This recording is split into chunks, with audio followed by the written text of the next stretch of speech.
안녕하세요. 저 3시 정각이 돼서 오늘 발표 시작하겠습니다. 저는 하트카운트의 양승준이라고 하고요. 오늘 공유 드릴 내용은 실무자를 위한 데이터 사전 A2H인데 제가 지난달에 AI 엑스포에서 동일한 주제로 강의를 했었어요. 그래서 그때 분위기 살리려고 동일한 티셔츠를 입고 나왔는데 강의를 준비를 하면서 현업분들을 대상으로 아, 어떤 키워드로 이야기하면 좋을까 생각을 해봤는데 애널리틱, 챗 GPT, BI, 데이터 이게 그냥 알파벳 A부터 H까지 엮어도 좋은 이야기가 될 수 있겠다 해서 From A to H 데이터 사전이라고 강의 제목을 정했고요. 이러한 순서로 진행을 하겠습니다. 그래서 애드옥 분석 그리고 애드옥 분석이라는 건 이제 그때그때 질문에 대해 답하는 과정을 뜻하고 BI 그러니까 아직도 기업의 실무자들이 데이터를 소비하는 가장 보편적이고 일반적인 도구 BI 그리고 BI의 문제점에 대해서 언급을 하겠고 챗 GPT를 데이터 분석 활용 맥락에서 좀 이야기를 하려고 합니다. 그리고 데이터 뉴스레터는 어떤 개념이냐면 우리가 데이터를 소비하는 방식이 우리가 궁금한 게 있을 때 데이터에 직접 찾아가서 질문을 하는 건데 데이터 뉴스레터는 데이터가 그냥 흥미로운 소식이 있을 때 소비자한테 직접 찾아가는 그런 개념을 소개하려고 하고 Everyone is Analyst는 이제 저희 회사 또는 이제 제가 표방하는 어떤 가치인데 그거는 이따가 장표에서 따로 말씀을 드릴게요. 그리고 FG 부분은 실무자 관점에서 데이터를 분석할 때 꼭 유념하면 좋겠다 하는 두 가지 개념이고 하드 카운트 이렇게 진행이 됐는데 다시 한번 제가 알파벳 순서랑 상관없이 좀 내러티브로 갖고 말씀을 드리면 모든 실무가들이 분석가가 되려면 그러니까 BI로 대표되는 데이터 활용 도구가 재발명되어서 데이터를 활용하고 인터랙션하는 경험이 바뀌어야 된다고 생각을 하고요. 챗 GPT가 분명히 도움이 될 건데 챗 GPT가 데이터 분석의 맥락에서 기여할 수 있는 부분, 조심할 부분을 분명히 이해해야 되겠고 그리고 현업의 분석이라고 하면 결국에는 조직 내 그때그때 질문에서 빠르게 답을 찾는 경험이 중요하다고 생각해요. 그래서 그 과정이 최소한의 노력으로 최소한의 결과가 나올 수 있는 경험 제공이 필요하겠다. 그리고 아까 말씀드린 몇 가지 기술적인 패턴들, 노하우들, 그러니까 변수를 가공하는 일, 분석이 풍부해질 수 있도록 그리고 우리가 현업 데이터 활용하면 집계, 엑셀 피봇, 그러니까 요약이 익숙한데 집계 데이터 대신에 좀 해상도가 높은, 그러니까 그래놀라한 파인 그레인드 데이터를 다루는 일이 왜 필요한지도 좀 오늘 이야기를 나누려고 합니다. 그리고 아까 말씀드린 것처럼 바쁘고 바쁜 현업들한테 이렇게 인사이트가 찾아간다면 얼마나 좋을까 그런 것들 좀 같이 상상해 보려고 하고 그리고 이제 저희 하드카운트 저희 회사가 만든 데이터 활용 도구 얘기도 잠깐 하려고 해요. 그래서 A부터 시작을 해볼게요. 애독 분석이라는 것은 아까 말씀드린 것처럼 그때그때 질문에 데이터로 답하는 일이에요.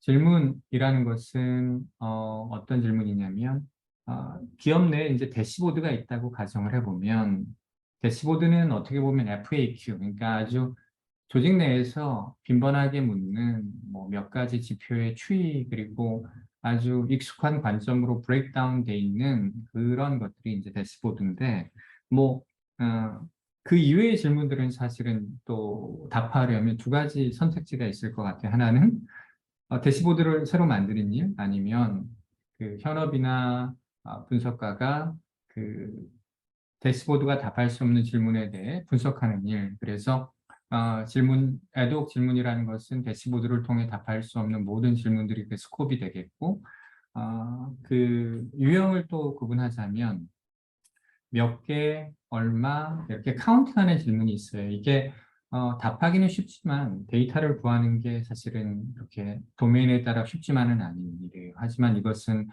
그 어려움이 분석의 어려움, 해석의 어려움이 있기 때보다는 이 데이터 질문에 답할 수 있는 데이터를 수집하는 과정의 어려움이기 때문에 오늘은 여기가 그 중점적으로 다룰 내용은 아니고 저희가 다룰 그 어려운 질문은 이제 왜에 대한 부분이에요. 그러니까 왜 우리 지표가 올라갔어, 떨어졌어, 왜 차이가 나? 그런 질문이고 실무적 관점에서 이제 그런 질문에 답하기 위해서 EDA 같은 기술 그리고 뭐 본인이 역량이 된다면 뭐 고급 분석을 하기도 합니다. 물론 이제 고급 분석에서 고급이 뭘 뜻하냐는 그 굉장히 좀 자의적인 해석이 가능한 부분이긴 하지만 그냥 좀 고급 통계적 기술을 쓴다 정도 이해하시면 되겠고 그 결과로서 이제 인사이트가 나오는데 인사이트라는 것은 결국에 그 데이터가 답할 수 있는 어떤 최선의 답변들이 있을 거예요. 그리고 필연적으로 데이터에 담기지 않은 맥락을 견해로 섞어서 설득력 있는 그리고 조직의 어떤 보고 문화에 맞는 그런 어떤 포맷과 내러티브를 담아서 보고를 하게 되겠죠. 그래서 아까 이제 어려운 질문, 왜에 대한 질문에 대해서 좀 이야기를 해볼게요. 그 가장 빈번한 것은 기업이라고 하면 뭐라고 부르든 KPI라고 부르든 뭐 KGI라고 부르든 매트릭이라고 부르든 그 뭐 이제 지표가 있을 것이고 그 지표의 변화가 이제 질문의 시발점일 것이고 저는 이제 이 1위를 통해서 그 범주 간의 지표 차이를 이해하고 그 다음에 그 차이를 이해했다면 그 차이를 최적화할 두 가지일 거예요. 그러니까 우리가 그 현실에 개입해서 지표를 개선해야 된다면 그 통제 가능한 대상과 요인을 찾는 것이 목적이 되겠고 그냥 그 어떤 특정 행동을 보인 집단을 타겟팅한다면 그 차이를 최적화할 수 있는 어떤 집단의 타겟팅 조건을 찾는 뭐 그러한 것들이 제가 생각하기에는 실무에서 일어나는 그 질문으로부터 어떤 그 인사이트를 찾는 과정에 뭐 구할 정도가 이런 과정이라고 생각을 합니다. EDA는 뭐 너무나 익숙한 개념이시겠지만 그러니까 데이터를 다루는 과정에 있어서 그 모델링 이외의 모든 작업을 그냥 EDA라고 이해하시면 될 것 같아요. 그래서 데이터 수집, 뭐 이제 품질 검사, 서머라이제이션, 시각화, 뭐 가설을 검증하고 뭐 그런 일련의 데이터에 대해서 데이터를 요리조리 쪼개보고 뭉쳐보고 비교해보고 그런 과정들이 EDA이다. 다만 보통 우리가 EDA라고 했을 때 데이터 모델링 과정은 EDA에 포함시키지 않는다. 그 정도로 이해하시면 좋겠고요. 그 제가 아까 이제 범주간 지표 차이를 이해하는 일이 그 이제 왜의 질문에 어떤 그 다음 팔로우업 퀘스천이다 이렇게 얘기했는데 뭐 범주라는 것이 어려운 개념은 아닐 텐데 사실은 그 지금 뭐 화면에 보이는 그 내용은 보르헤스라는 그 아르헨티나의 소설가 있지 않습니까? 뭐 진지한 농담을 잘하기로 유명한 사람인데 이 사람이 그 이제 중국 백과사전의 동물 분류를 이렇게 좀 옮겼던 내용이에요. 보시면 현재의 어떤 그 현실의 분류 체계, 구역 체계랑은 많이 달라요. 뭐 길 잃은 개, 인어, 뭐 멀리서 볼 때 파리같이 보이는 동물처럼. 근데 어, 그 데이터 분석 맥락에서 범주라고 하면 사실은 되게 엄격한 현실의 분류 체계를 얘기해요. 예를 들면 그 종속 과목 강문계 같은 그 린네의 분류 체계처럼 그래서 결국 다시 우리가 차이에 대해 말하려면 전체에 대해서 얘기할 때 차이를 얘기할 수는 없잖아요. 전체에 대한 것은 묘사할 수 있을 뿐이지 차이에 대해 얘기하려면 우리가 이제 전체 데이터셋을 비교할 수 있는 그 분류 기준이 필요하고 그것은 이제 관습에 의한 분류 기준, 뭐 남자, 여자, 연령대 그리고 조직 내에서의 어떤 분류 기준이 있을 거예요. 뭐 VIP, VVIP 뭐 그런 것들. 그래서 네? 잠깐만요. 음.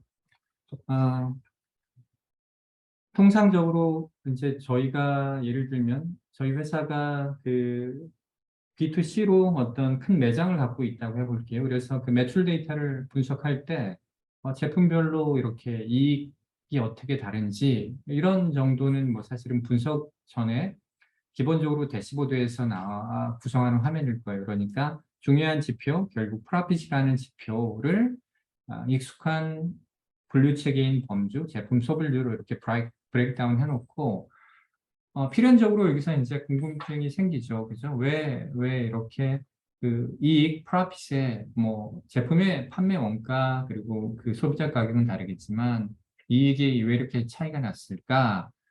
그래서 이 다음에 우리가 이제 해야 되는 것은 결국에 이 긍정적인 차이를 최적화할 수 있는 통제 가능한 요인을 찾거나 이게 뭐 약간 마케팅의 영역이라면 복사기를 많이 팔 수 있는 어떤 그 타겟팅 조건을 찾는 일들이 될 텐데 뭐 이런 것들일 거예요. 얘는 그냥 동영상인데 한번 간단히 보세요. 빠르게 흘러가기 때문에 제가 이제 빠르게 말을 할 텐데 일단은 그 뭉뚱그려져 있는 데이터를 제가 이제 개별 레코드 수준에서 시각화를 했고, 각각의 이제 그 판매 건수를 할인율 대역으로 제가 그 시각화를 했어요. 그리고 이번에는 다시 바차트 형태로 표현했는데, 이게 통제 가능한 요인이라고 이제 뭐 주장하기는 어렵겠지만, 이익의 차이가 할인율 때문에 왔다는 것들을 이런 EDA를 통해서 발견해 나가는 것이죠. 복사기 같은 경우에는 할인율이 굉장히 낮아서 손해보는 장사가 없었고, 다른 제품인 경우에는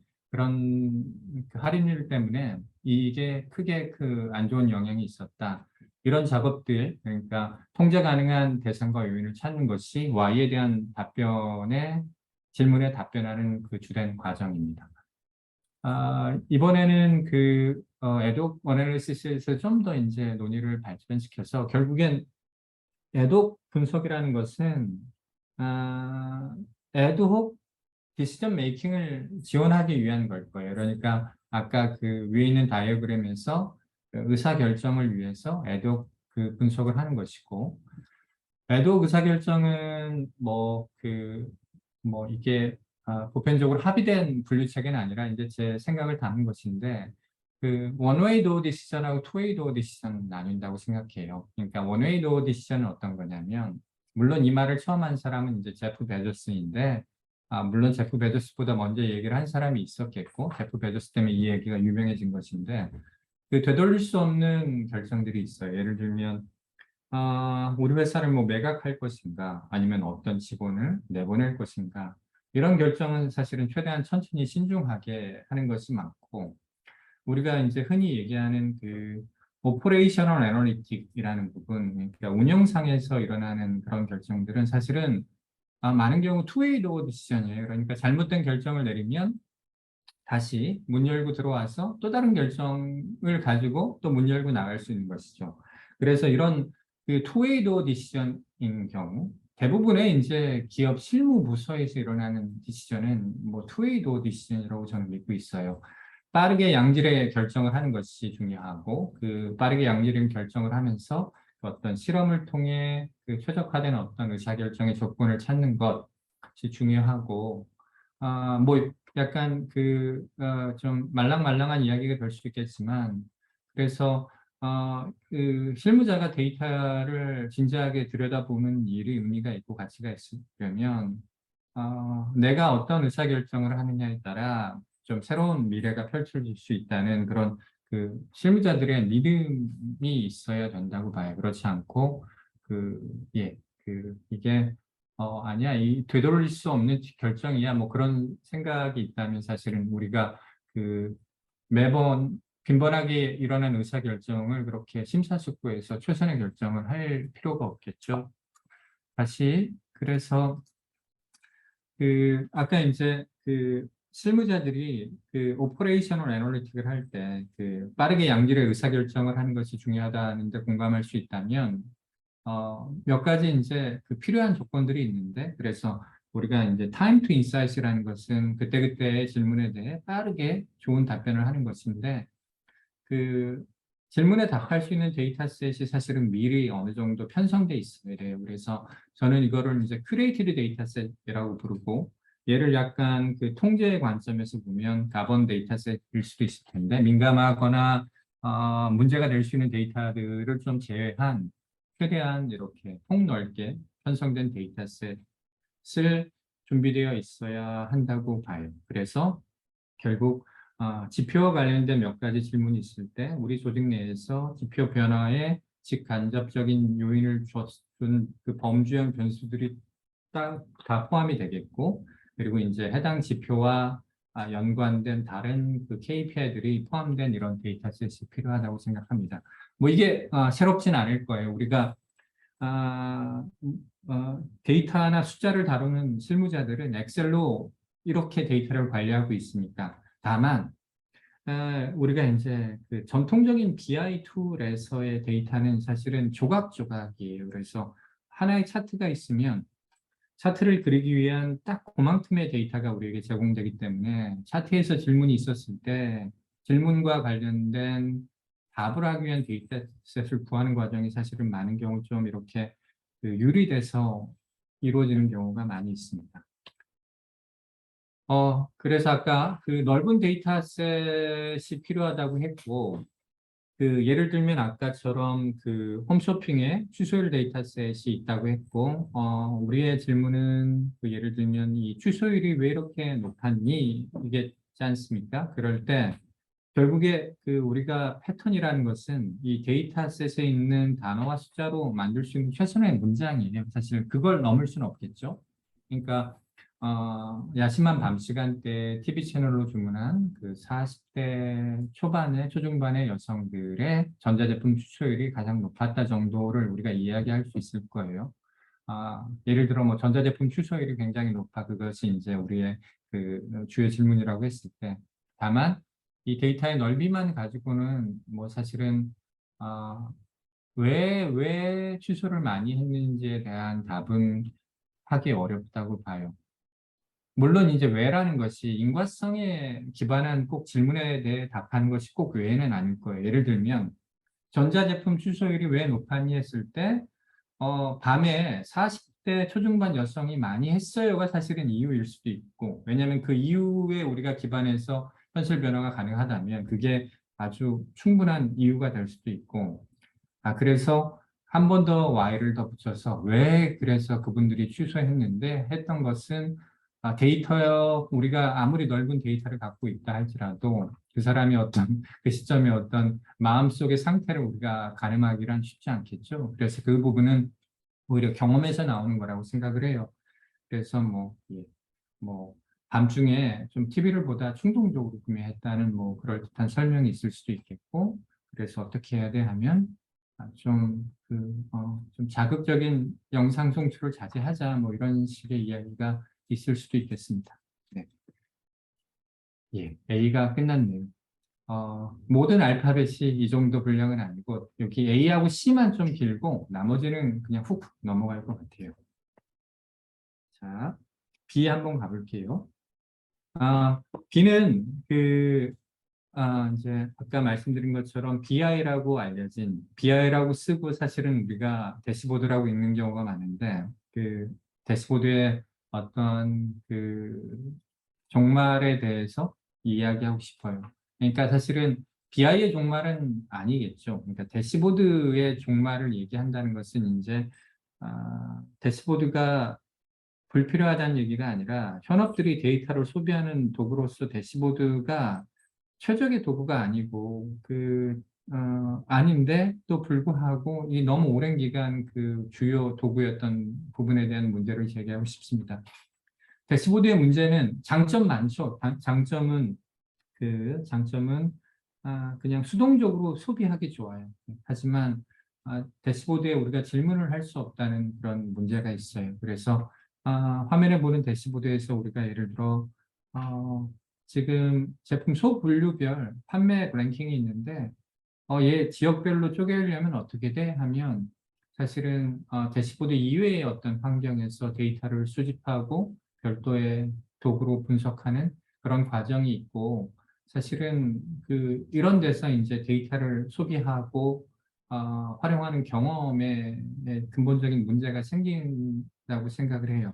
이 외에도 이제 수많은 질문들이 있을 수 있을 텐데, 그래서 이제 하드 카운트 피셜이긴 하지만 이제 하드 카운트 얘는 이제 하드 카운트에 있는 대시보드의 기본적인 기능을 말씀드린 것이고, 예, 그 그래서 우리가 이제 아무리 셀프 서브 BI라고 해서 마치 BI를 뚝딱 만들 수 있어서 데이터 소비에 새로운 지평이 열린 것 같지만, 우리가 정작 하고 싶은 것은 대시보드를 뭐 빠르게 만드는 게 아니라 질문에 대한 답을 뚝딱 하는 거지 않습니까? 그래서 그냥 이 이미지는 뭐 어떤 취지에서 가져온 것이냐면, 이 그라운드 오브 데이라는 것은 이제 한국에서 사랑의 블랙홀이라는 제목으로 이제 빌 머레이라는 남자 배우가 주연했던 영화인데, 이게 이제 이 남자가 눈을 뜨면 똑같은 일상이 계속 반복되는 영화예요. 근데 이제 데이터 팀 관점에서 보면 이런 애독 질문에 답하기 위해서 사실은 나 좀 전략적 의사결정을 돕기 위해서 이 기술을 배우고 이 회사에 왔는데 어제도 오늘도 이제 데이터 추출하는 일이 반복되고 있다고 봐요. 이 문제가 100% 해결될 수는 없겠지만 좀 그, 아, 해결의 가능성을 좀 보여드리고 싶었습니다. 그래서 다시 한번 지표와 관련된 질문에 빠르게 답할 수 있으려면 실무자 관점에서는 데이터 팀의 어떤 친절함과 노력에 의지하지 않고 아까 말씀드린 넓은 와이드 데이터셋으로 바로 일을 할 수 있는 환경이 제공돼야 한다고 보고, 아래에 있는 그림은 미루어 짐작하시겠지만 이제 우리가 이제 데이터를 소비하는 것은 왼편에 있는 바텐더와 로봇 같은 거예요. 그러니까 굉장히 여기서는 칵테일을 주고받는 사이클이 빠른 것처럼 보이지만, 그러니까 한 잔 주세요, 두 잔 주세요 이렇게 부탁을 해야 되는 상황이고, 오히려 좀 이제 바텐더 도움 없이 잘 차려진 뷔페처럼 우리가 마음껏 이렇게 소비할 수 있는 환경이 필요하다라는 메시지를 전하고 싶었습니다.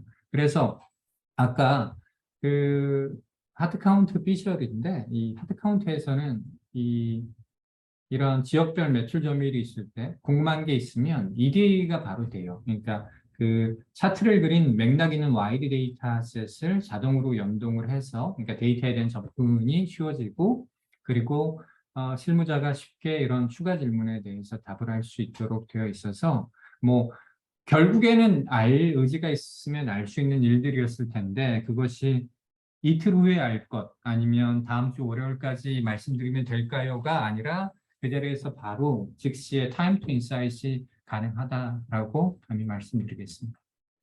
그 다음에 C고요. 요게 분량이 좀 되는데 뭐 아마도 오늘 들어오신 분들은 이 챗GPT 데이터 쪽 관심이 많으실 것 같고, 아마 아직 우리나라에서는 이 데이터에 포커스를 맞춰서 챗GPT에 대해서 이렇게 이야기를 이렇게 하시는 분이 많지는 않은 것 같아서 제가 최근이죠, 정말. 최근 한 세네 달 동안에 좀 읽고 뭐 보고 좀 써보고 고민했던 내용을 좀 전달 드리겠습니다. 참고로 지금 있는 내용은 제가 한 2달 전에 챗 GPT와 데이터 분석 업무 자동화라는 블로그를 썼었고, 거기에 있는 내용에 기반하고 있으니까 오늘 내용이 혹시 좀 너무 빠르게 흘러갔다라는 분은 이 블로그를 읽어보셔도 좋겠고, 다시 쓰고 싶어요. 사실은 최근 몇 달간에 너무 많은 일이 흘러서. 근데 결국에는 또 한 달 후에는 또 다른 지평과 어떤 경지가 열릴 거라 이게 예, 최대한 늦게 다시 쓰려고 하고 있습니다. 네. 결국에 챗 GPT는 뭐 모델이고 인공지능이고 현업의 데이터 활용 문제가 기술의 문제였다면 사실은 새로운 기술이 이 문제를 다 해결해 줄 수 있을 거예요. 다만 이 문제가 사실 기술 문제가 아니라 사람의 문제, 예를 들면 컬처의 문제, 사람의 역량의 문제, 교육으로 풀어야 되는 문제, 그런 거에 따면 사실은 또 아무리 신박한 기술이 나오더라도 이 문제가 해결되지 않을 거예요. 물론 데이터 분석 활용 문제는 이게 피플 문제와 테크니컬 문제의 스펙트럼 상에 좀 어디쯤인가 위치한 문제이겠죠. 그래서 그 지금부터 이제 질문, 데이터 접근, 그리고 분석, 보고서 각각 그 장르별로 챗 GPT가 기여할 수 있는 부분, 아니면 우리가 당장은 기여하면 안 되는, 그러니까 기대하면 안 되는 부분에 대해서 이야기를 해보겠습니다. 먼저 이제 질문에 대한 부분이고요. 질문에 대한 부분이고, 잠시만요. 혹시 그 화면 상단에 이게 나올까봐 이거를 감추는 게 있을까요? 모르겠다. 그냥 진행하겠습니다. 예, 다시 한번 해볼게요. 그 질문이 사실은 그 실무적 관점에서 힘들기는 쉽지 않아요. 왜냐하면 그 조직이라면 궁금한 것들은 사실은 이미 다 나와 있죠. 그 궁금한 것들에 잘 답변을 못해서 문제인 것이지. 물론 그 비즈니스에서의 빅 퀘스천을, 그러니까 왜 매출이 떨어졌냐는 질문을 그 분석적인 맥락에서 계속 그 브레이크다운 하는 것들은 또 다른 차원이긴 해요. 하지만 이제 그 분석의 시발점이 되는 어떤 그 비즈니스 질문은 사실은 이미 차고 넘친다고 생각을 하고, 그 보시는 화면은 뭐 이게 챗 GPT-4로 한 달 전에 했던 거니까 지금도 동일한 결과가 나올 것 같은데, 그냥 기업의 인사 데이터 같은 것들의 칼럼만 주고 어떤 뭐 분석 주제 방법 등에 대해 그 아이디어를 줄 수 있겠니 했을 때, 뭐 그러니까 정말 말이 되는 뭐 이야기들을 하고, 예, 근데 예, 뭐 크게 뭐 예, 지금 시점에서는 이렇게 인상적이진 않죠. 왜냐하면 우리가 이미 이런 능력에 이미 익숙해졌으니까. 그래서 뭐 그 말이 안 되진 않습니다. 근데 예, 이게 정말 중요하고 1, 2, 3, 4 이 순서대로 하는 게 맞는가는 또 의문이 들긴 합니다. 그래서 질문과 관련된 부분은 사실은 저는 챗GPT가 실무자들한테 크게 기여할 바가 없다고 보고, 데이터 접근 확보는 뭐 데이터 접근 확보하는 것이 SQL에 대한 어떤 민주화 또는 SQL의 작성이 좀 그 쉬워진다고 해서 다 해결되는 건 않겠지만, 여전히 그 SQL은 그 실무자의 언어는 아니었어요. 실무자의 언어는 아니었지만 챗GPT가 잘하는 것이 결국엔 서로 다른 언어 간의 매핑이라고 봤을 때 내추럴 랭귀지를 SQL 언어로 매핑하는 건 정말 잘하고 있고, 물론 이제 스키마가 복잡해 경우에는 사실은 얘도 홀루시네이션 같은 게 나오기도 해요. 그러니까 없는 칼럼을 SQL 문장에 넣기도 하고, 또 이제 저희도 이런 준비를 하면서 이게 잘못된 쿼리가 나오는 경우에 DB 성능에 저하를 주기도 하지만, 이 부분은 그 몇 가지 안전 장치를 통해서 그 충분히 그 데이터 접근에 대한 어떤 장벽이 실질적으로 낮춰줄 수 있다고 생각을 하고 있습니다. 그래서 지금 보실 동영상은 어떤 거냐면, 그 제가 그 일종의 상품 테이블에 대한 스키마를 던져주고, 그 좀 다시 돌아서 볼게요. 그 뭐라고 물었냐면, 내가 지금 던져준 스키마를 사용해서 그 제품 W와 지역별로 매출 총액 기준으로 탑5 제품 소블류를 뽑는 SQL을 알려주세요 했어요. 그랬더니 이게 최적의 SQL은 저는 아니라고 생각하지만 정확하게 뽑는 SQL을 작성하고 이 코드를 카피해서 저희 쪽 제품의 이제 SQL 에디터 쪽에다 던지면 뭐 이렇게 정확하게 나옵니다. 예. 왜냐면 SQL이 정확하니까 정확한 결과가 나오겠죠. 이 정도 작업들은 지금 잘 되고 있고, 저희 하드카운트에서도 그냥 좀 보수적으로 10월 정도에 해당 기능을 좀 담으려고 지금 몇 가지 노력을 하고 있습니다. 예, 그 정도로 예, 언급하겠고, 다음은 이제 데이터 분석 부분인데, 그냥 그 챗 GPT 뭐 플러그인 같은 거 안 쓰고는 뭐 당연히 못해요. 당연히 못하는 것이고, 엉뚱한 답 내뱉고 하는 건데, 뭐 그것은 언어 모델의 특성상 뭐 못하는 게 너무나 당연한 것이고, 이제 오히려 이제 말씀드리고 싶은 것은 이제 챗GPT 플러그인의 그 코드 인터프리터라는 것이 있는데, 얘는 기본적으로 이제 파이썬 인터프리터를 자이너 코드를 파이썬 코드로 이제 쉽게 번역해주는 것인데 아쉽게도 아직은 그 공개되지 않았어요. 근데 뭐 제 생각에는 시간의 문제일 것 같고 이 친구들이 그 이제 스스로 챗GPT의 플러그인 중에 코드 인터프레터에 대해 설명한 내용을 좀 옮겨보면 그 아주 열정적인 초급 개발자가 이제 당신을 위해 봉사한다 그런 이야기가 있고 그리고 애쓰지 않는 프로그래밍이 가능해져서 모두가 프로그래머의 희열을 누릴 수 있다 뭐 이런 이야기하고 있고 특히 유용한 영역은 수학 문제 풀기 그리고 데이터 분석과 시각화라고 이야기하고 있어요.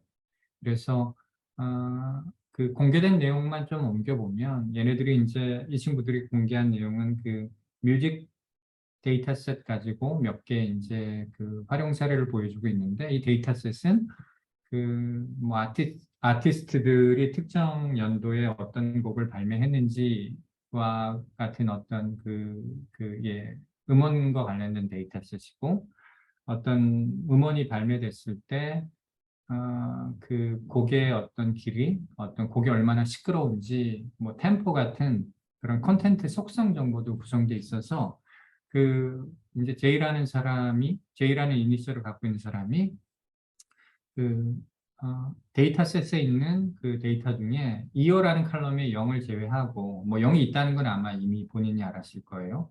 그리고 특정 연도에 100개의 송 이상이 발매된 해만 고려해서 그 뭐라고 했죠? 그 타임이라는 건 결국 연도겠죠. 연도와 가장 그 양의 상관관계를 갖고 있는 어떤 퀀터티를 뽑아 달라고 했어요. 그랬더니 얘는 어, 퀀터티를 그 어떤 정량적 속성이라고 이해한 것은 신통하고 얘가 이제 송 라우드니스가 가장 코릴레이션 코에피션트가 높다고 답변을 했고 정확한 답변이에요. 그리고 그래서 그거를 플라팅 시각화할 수 있니 했더니 아마 이제 이어를 숫자로 인식했기 때문에 그럴 거예요. 왜냐하면 얘가 1994, 1996 이런 식으로 돼 있으니까 그래서 숫자 간의 코릴레이션 차트를 그렸고 그리고 옆에 추가 질문으로 이거를 aggregated plots로 해달라. 그러니까 그러니까 이런 좀 연도별로 요약해서 그 표현해 달라고 했더니 이렇게 라인 차트를 그려서 시간이 흐를수록 그러니까 최근 연도에 발매된 음악일수록 좀 시끄럽다는 것들이 잘 드러나요.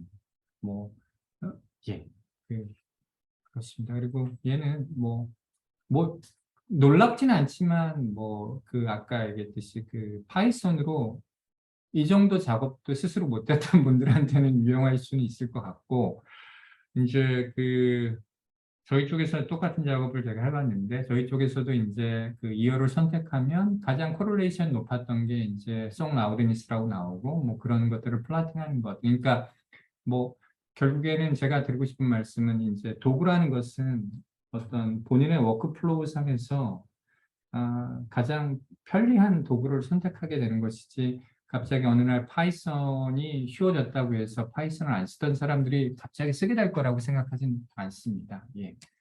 그렇고요. 저는 오히려 이제 실무자들한테 그 더 실질적인 도움을 줄 수도 있고 파급력이 있을 거라고 생각하는 것은 이제 마이크로소프트의 코파일럿인데 그 아직도 그 제가 생각하기엔 베일에 감춰져 있지만 그 공개된 자료를 보면 이런 거예요. 그러니까 주어진 이런 매출 엑셀 데이터가 있을 때 우리가 뭐 많은 보고서 작성할 텐데 이 친구가 어떻게 물어봤냐면 어, 이번 분기 사업 결과를 가지고 세 가지 주요 트렌드를 알려주세요 했더니 오른쪽에 있는 것처럼 뽑아냈어요. 그러니까 프로스웨어라는 기업 고객을 제외하고는 매출이 다 올랐고요. 그리고 이번 분기에 그 매니팩처링 코스트 제조 원가가 올랐어요.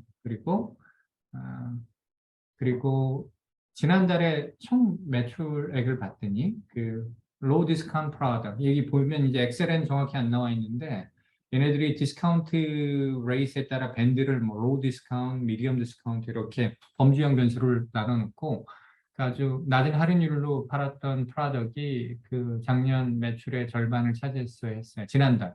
물론 여기서 이제 분기에 대해서 이야기하라고 했는데 지난달에 이야기한 것은 뭐 사소한 실수로 보여지고 이것을 근데 이제 일반 고객한테 이렇게 노출한 것은 실무자의 실수로 보이는데 뭐 이게 작동 방식도 사실은 쉽게 상상을 할 수 있고 다만 이제 제가 그냥 드는 생각은 뭐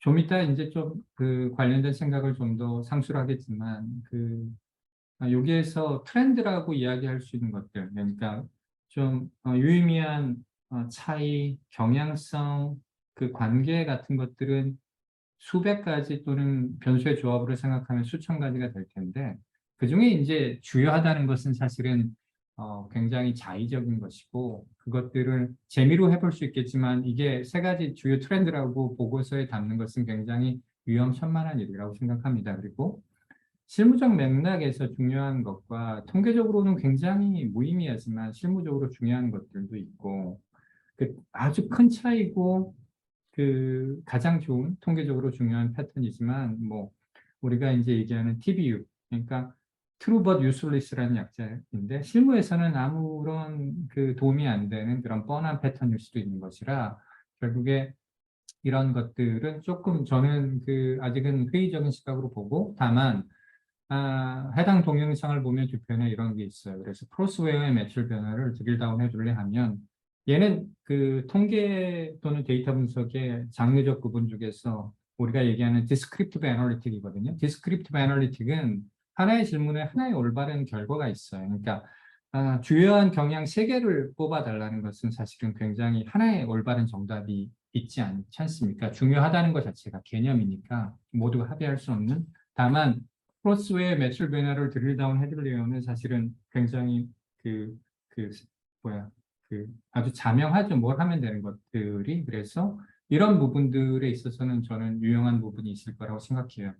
뭐, 분명히 손 빠른 사람들은 물어보느니 자기가 피벗 테이블을 빨리 만들 수도 있겠지만 아무튼 이런 디스크립티브 애널리틱 부분에 있어서 엑셀 다루는 일에 서툰 분들한테는 분명히 실질적인 도움이 될 것이다 생각을 하고 있습니다.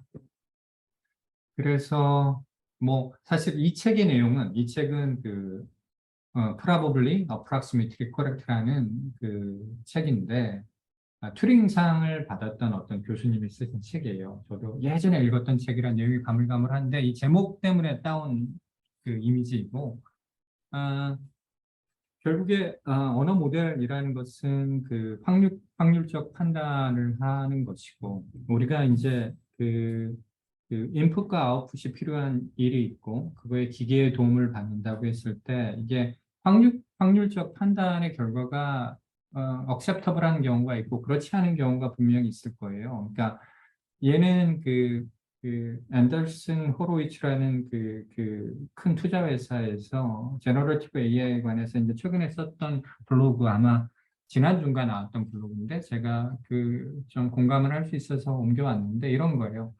그러니까 의사 결정은 두 가지가 있을 거예요. 그러니까 probabilistic, 그러니까 확률적 판단을 해야 하는 것이 바람직하거나 확률적 판단이 그냥 오케이인 경우. 하지만 어떤 경우에는 우리가 이제 확률적의 반대말은 영어로는 이제 deterministic, 결정론적이라고 하는데 하나의 굉장히 하이 에큐리시 답변이 필요한 영역이 있을 것인데 우리가 이제 LMM 모델은 이런 probabilistic product, 그러니까 확률적 판단을 해도 좋은 제품에 필요한 기술이다. 그러니까 예를 들면 여기 밑에 있는 블릿 포인트처럼 non-deterministic이라고 나와 있죠. 그러니까 비결정론적인 어떤 답변 그리고 어떤 창발적인 속성 같은 것들이 필요한 경우. 그러니까 저는 어떻게 해석했냐면 예측하기 힘들다가 굉장히 좋은 의미로 쓸 수 있는 어떤 맥락들이 있을 거예요. 그러니까 예를 들면 이제 밑에 있는 것이 아주 좋은 예라고는 생각 안 하는데 이제 왜냐 한국에서는 이제 텍스 파일링 하는 것이 너무 쉬운 일이니까 근데 미국에서 이제 텍스북으로 할 때 이제 얘네들은 이렇게 나눴어요. 그러니까 챗봇 같은 것들 그러니까 사람들의 어떤 텍스트 파일링과 관련된 의도를 이해하고 큰 틀에서 어떤 방향을 잡을 때는 지금 LLM 모델을 그대로 쓸 수 있을 것이고 컨텍스트 신테시스라고 했는데 이 맥락에서는 아마 텍스트 문서 요약이라고 봐요. 뭐라고 했냐면 얘네들은 그 확률적 결과에 털러런트하다, 어느 정도 괜찮다 이런 얘기인데 이게 어떤 거냐면 긴 문서를 요약하는데 아까처럼 이게 하나의 올바른 정답이 있지 않지 않습니까? 그래서 이런 경우에는 그런 이런 확률적 모델이 오케이라는 것이죠.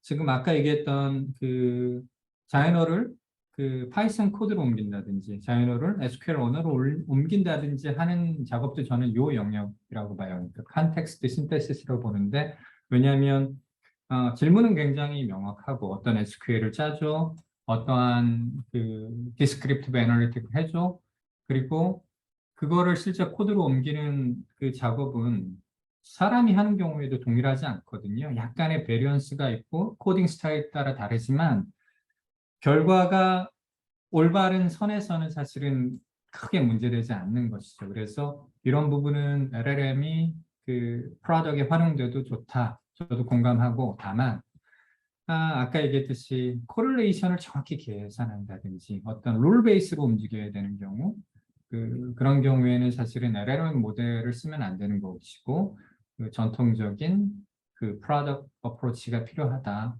그러니까 별도의 엔진이 필요하다. 이렇게 이해해 주시면 좋겠습니다.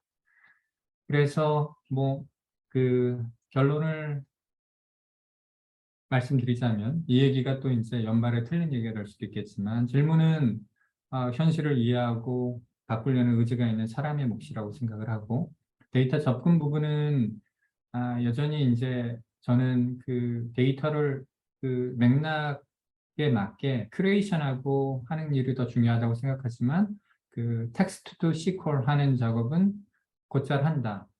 그리고 분석 역시 그 디스크립티브 애널리틱, 그러니까 어느 정도 질문에 대해 하나의 올바른 답이 있는 그런 것들은 곧잘 한다, 그렇게 생각을 하고, 하지만 이제 보고서, 그러니까 본인의 견해를 잡아서 보고서를 작성할 때는 결국 사람이 필요한 것이고, 이때 이제 챗 GPT는 아마 문장의 문법적 오류, 어떤 스타일의 변화, 그 정도 할 수 있겠죠. 예, C가 다 같고요. 나머지 한 지금 40분인데 40분, 50분, 60분, 20분 정도 나머지 알파벳을 수호하겠습니다. 그리고 아, 그 시연을 앞서게 할 수도 있고, 근데 이제 시연 내용이 중간중간에 동영상으로 들어가서 오히려 그 질문이 있다면 혹시 그 좀 보편 타당한 질문이 있으면 제가 답변을 드리겠고, 아니면 우리 차대리님이 좀 안내 말씀드리는 걸로 정리를 하게 될 것이고요. 강의를 이어나가겠습니다. 아까 이제 데이터 뉴스레터 말씀드렸는데, 이런 거예요. 그러니까 우리가 전통적으로 데이터를 소비하는 방식은 풀 방식이에요. 그러니까 우리가 이제 필요할 때 끌어오는 것이죠. 근데 이게 사실은 이제 저희 회사에서 이미 이제 프로토타입으로 개발이 끝난 제품 기능인데, 뉴스레터라고 하면 약간 스팸 느낌이 있긴 하지만 제 의도는 뭐냐면 데이터의 어떤 구조나 매트릭의 변화 측면에서 흥미로운 일이 있으면 정기적 또는 이벤트 발생 시에 인사이트를 담은 보고서를 발송하는 거예요.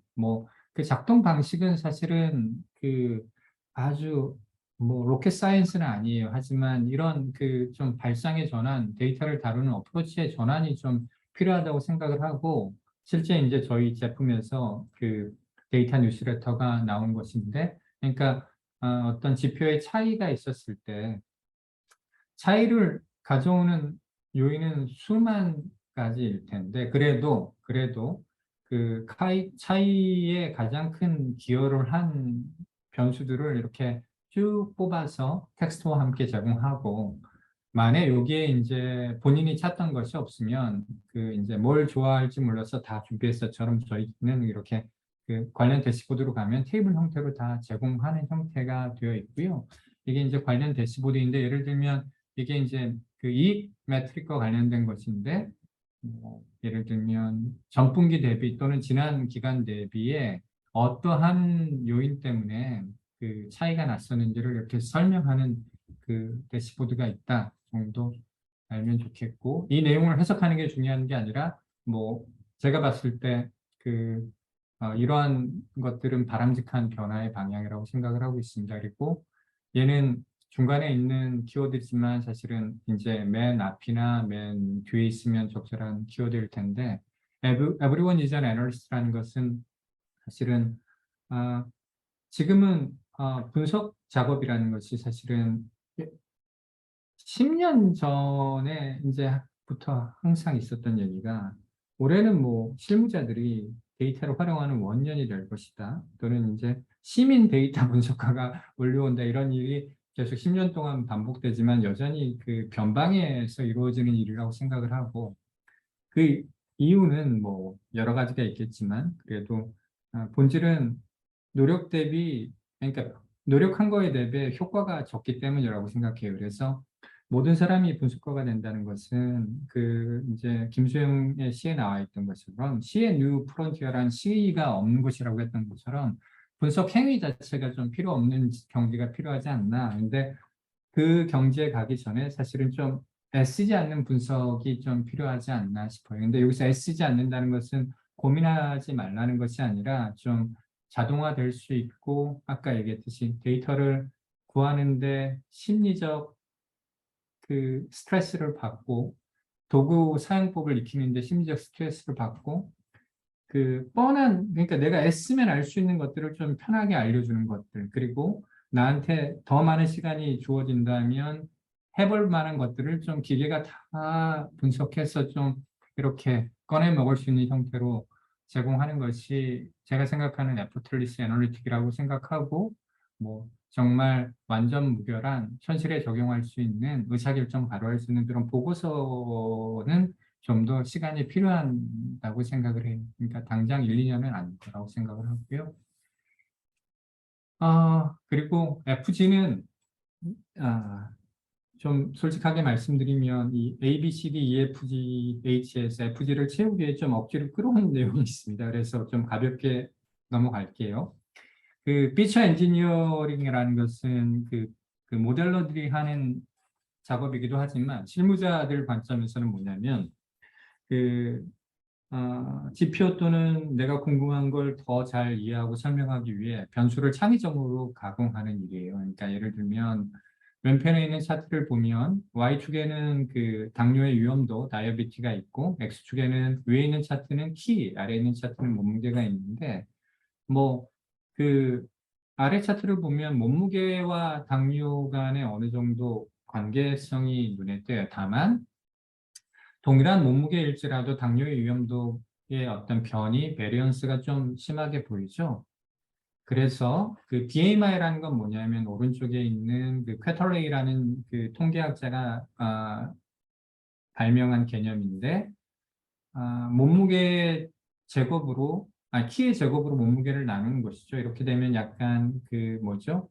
아, 그 비만을 더 잘 나타낼 수 있는 그 매트릭 지표가 되는 것이겠죠. 그래서 그 X축에다가 BMI를 놨더니 아까 몸무게만 달랑 썼을 때보다는 그 당뇨 위험도와의 상관성이 굉장히 그 선명하게 드러났고, 그것은 이제 베리언스가 준 것으로 우리가 그 확인할 수 있습니다.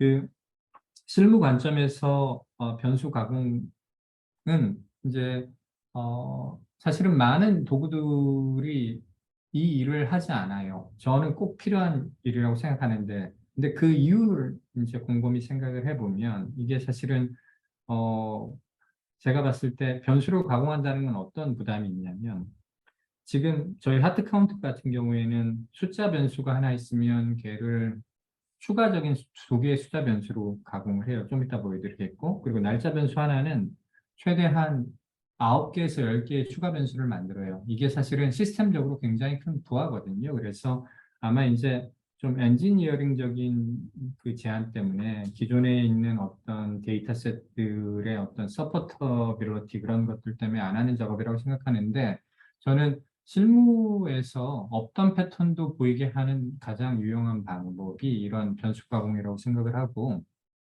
대표적으로 숫자 변수 가공하는 것은 빈과 퍼센타일이에요. 빈은 아까 보여드린 할인율처럼 어떤 숫자 변수를 동일한 구간으로 이렇게 쪼개는 것을 이야기하고, 퍼센타일은 아시는 것처럼 그, 그 숫자를 크기 순으로 나열했을 때 이렇게 개수로 안분하는 거예요. 그래서 그 예를 들어 뭐 그 하위 1분위 하면 나의 기준으로 가장 그 작은 하위 20%가 되겠죠. 그리고 상위 뭐 5분위 하면 그 탑 20% 이렇게 되는 것이고, 우리가 흔히 얘기하는 소득분위랑 같은 개념이라고 생각하면 될 것 같아요. 그래서 비닝이라는 것은 그 구간을 안분하는 것이고, 그러니까 20에서 24, 3살 차이로 동일하게 안분하는 것이고, 퍼센타일이라는 것은 레코드 개수로 안분하는 것이다. 그러니까 각각의 퍼센타일 그 레인지별로 레코드가 최대한 비슷하게 들어가게 그런 이해하시면 되겠고, 그래서 아까 보여드렸잖아요. 그러니까 그 원본 데이터에는 할인율은 숫자로 되어 있을 텐데, 숫자 자체로서 분석에 활용할 수가 없어요. 이렇게 빈이나 퍼센타일로 쪼개야지만이 시각화나 이런 그 범주형 변수로서, 그러니까 연속된 숫자가 어떻게 됩니까? 지금 할인율이 굉장히 높은 구간, 낮은 구간, 그 어정쩡한 구간으로 범주형 변수가 되는 순간 우리가 드릴다운도 할 수 있고 시각적인 색상 표현에도 활용할 수 있고 그렇게 되는 것이고, 이것들이 이제 뭐 그 엑셀에서도 할 수 있지만 자동으로 된다면 굉장히 분석이 풍부해지는 일이 될 것이고, 이것은 이제 퍼센타일 같은 경우인데 그거예요. 예를 들면 우리가 제품 소 분류별로 그 이익 평균 드릴다운하면 이렇게 이익 평균이 높았던 거, 낮았던 거 나오겠죠. 근데 이런 식의 분석도 가능할 거예요. 그래서 이익의 퍼센타일 중에서, 그러니까 바텀 이익 기준으로 하위 20%가 가장 비율이 높았던 거, 그리고 또는 상위 기준이 높았던 거 보시면, 복사기 같은 경우에는 57건을 팔렸는데 57건 모두 이익 기준으로 상위 20%에 들었어요. 이런 식으로 좀 극단에 있는 것들을 바라보면 이렇게 중간에 있던 좀 노이즈가 상쇄되면서 좀 더 패턴이 극명하게 드러나기도 합니다.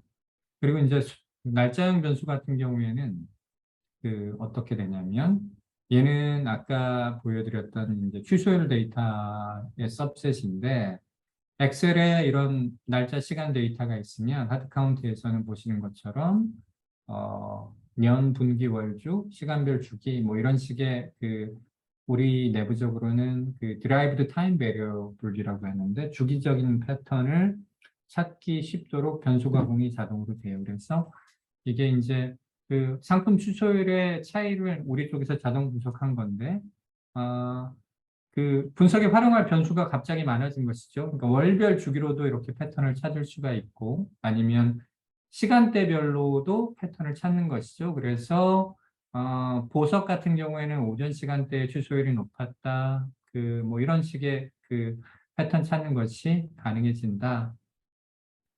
공감하시리라고 믿습니다. 그리고 그 이제 H 가기 전에 마지막 키워드인데, G는 그래놀러의 그 명사인 그래놀레러티인데, 어, 촘촘하게 본다는 것은 이제 뭉뚱그려 단순하게 본 것의 어떤 그 대항점에 있는 것인데, 우리가 이제 평균의 문제를 좀 가볍게 짚고 넘어가려고 해요. 초기의 통계학은 흔히들 얘기하기에 이제 결정론적 세계관의 바탕을 둔 이데아 본질의 추구, 뭐 제가 이렇게 적어놨는데, 뭐냐면 그 평균이 어떤 그 대상의 이상적인 속성이라고 얘기했어요. 그러니까 예를 들면 물방개의 이상적인 속성은 뭐냐면, 물방개의 평균적인 몸무게, 키, 통, 너비, 뭐 더듬이의 길이, 그리고 거기에서의 차이는 약간 오류라고 생각을 했던 것이 이제 초기의 통계학의 믿음이었어요.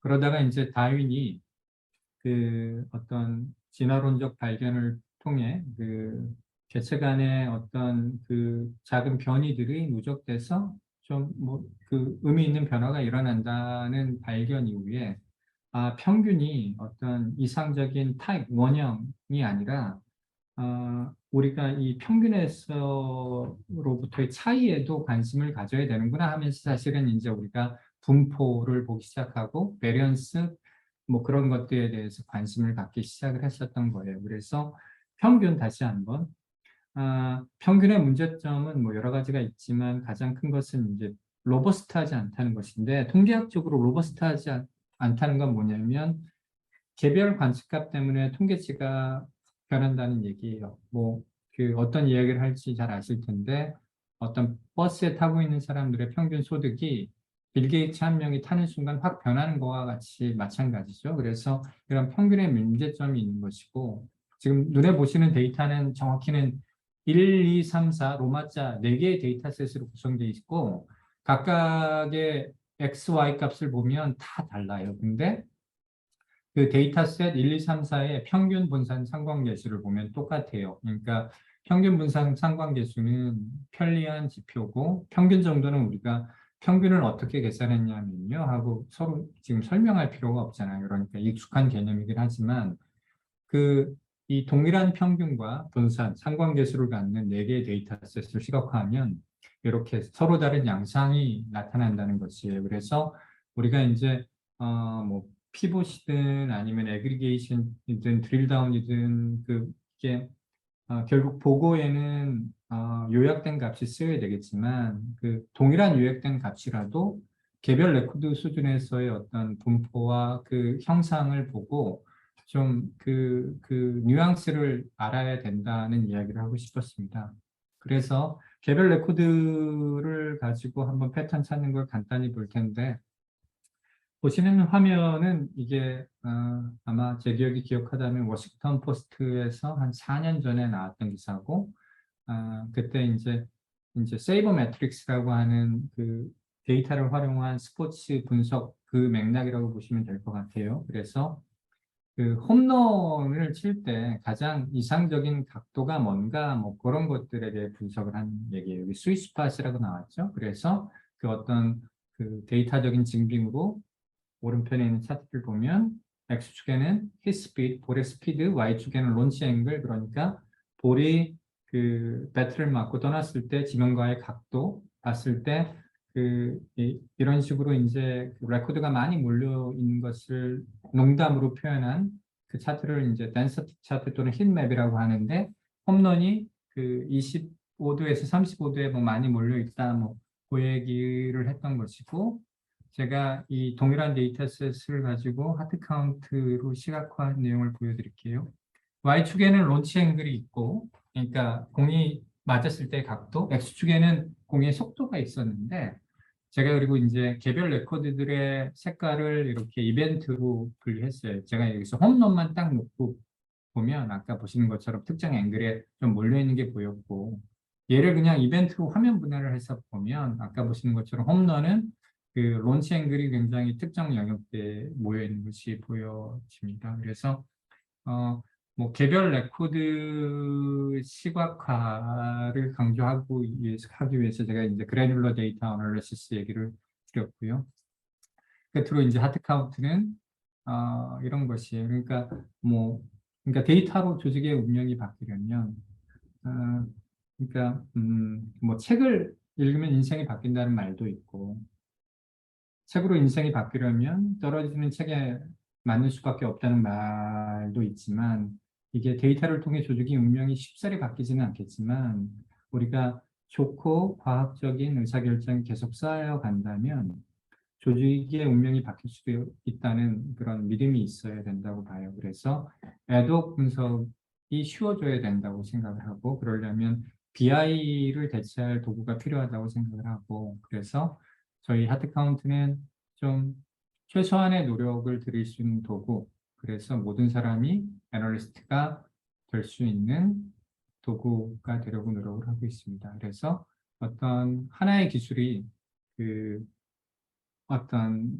그 모든 뭐 문제를 다 해결한다기보다는 데이터, 도구, 그리고 실무자들이 좀 서로 힘을 받을 수 있는 그런 유용한 도구가 되려고 노력을 하고 있습니다.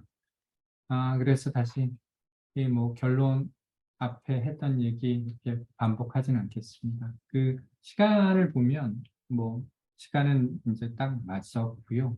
제가 혹시 그 질문을 한번 볼게요. 그 뭐 질문이 옳은 질문, 네, 예.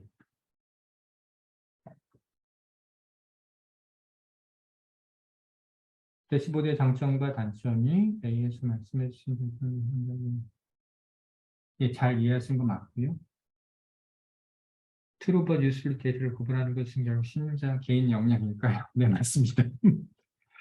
그, 사실 오늘 금요일이고 아마 다양한 곳에서 참여하셨을 텐데 뭐 제가 시연하고 싶은 욕심이 있는데 한 시간이 너무 좀 너무 많은 그 말씀을 드린 것 같아서 좀 뭐 약속보다 좀 일찍 끝내는 것은 뭐 신뢰가 아니라고 생각을 하고 저는 여기서 이야기를 마치고 저희 차혜수 대리님께서 좀 안내 말씀 잠깐 할 거예요. 좀 그 말씀 끝날 때까지 좀 스테이 온라인 해주시면 좋겠고요.